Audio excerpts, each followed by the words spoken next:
आज मैं आप लोगों को बता रहा हूं महाभारत काल की एक अनसुनी कहानी। इसके बारे में मैं बात कर रहा हूं, जिसमें पांचों पांडवों ने अपने मृत पिता पांडु का मांस खाया था। उन्होंने ऐसा क्यों किया, यह जानने के लिए पहले हमें पांडवों के जन्म के बारे में जानना पड़ेगा। पांडु के 5 पुत्र युधिष्ठिर, भीम, अर्जुन, नकुल और सहदेव थे। इनमें से युधिष्ठिर, भीम और अर्जुन की माता कुंती तथा नकुल और सहदेव की माता माद्री थी।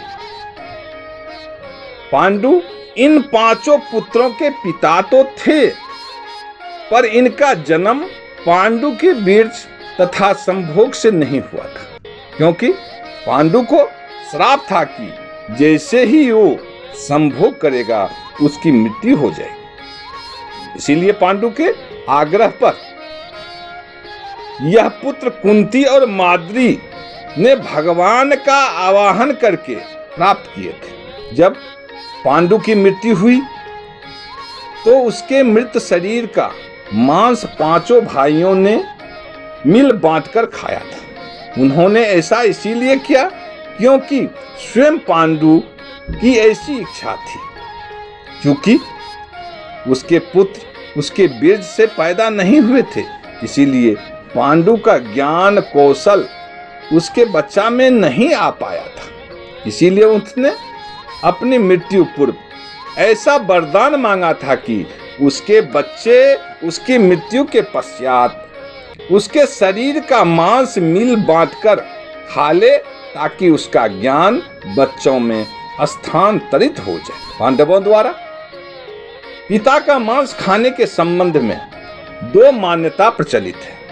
प्रथम मान्यता के अनुसार मांस तो 5 भाइयों ने खाया था, पर सबसे ज्यादा हिस्सा सहदेव ने खाया था, जबकि एक अन्य मान्यता के अनुसार सिर्फ सहदेव ने पिता की इच्छा का पालन करते हुए उनके मस्तिष्क के 3 हिस्से खाए। पहले टुकड़े को खाते ही सहदेव को इतिहास का ज्ञान हुआ।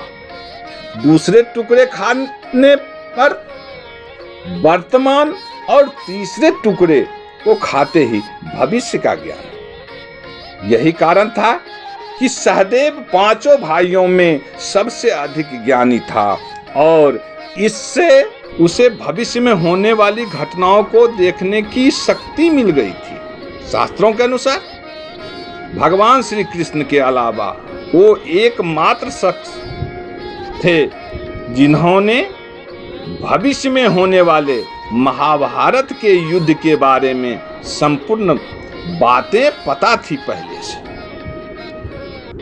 भगवान श्री कृष्ण को डर था कि कहीं सहदेव यह बात औरों को ना बता दें, इसीलिए भगवान श्री कृष्ण ने सहदेव को श्राप दिया था कि यदि उसने ऐसा किया तो तुम्हारा मृत्यु हो जाएगी। इस तरह इस कहानी का अंत हुआ।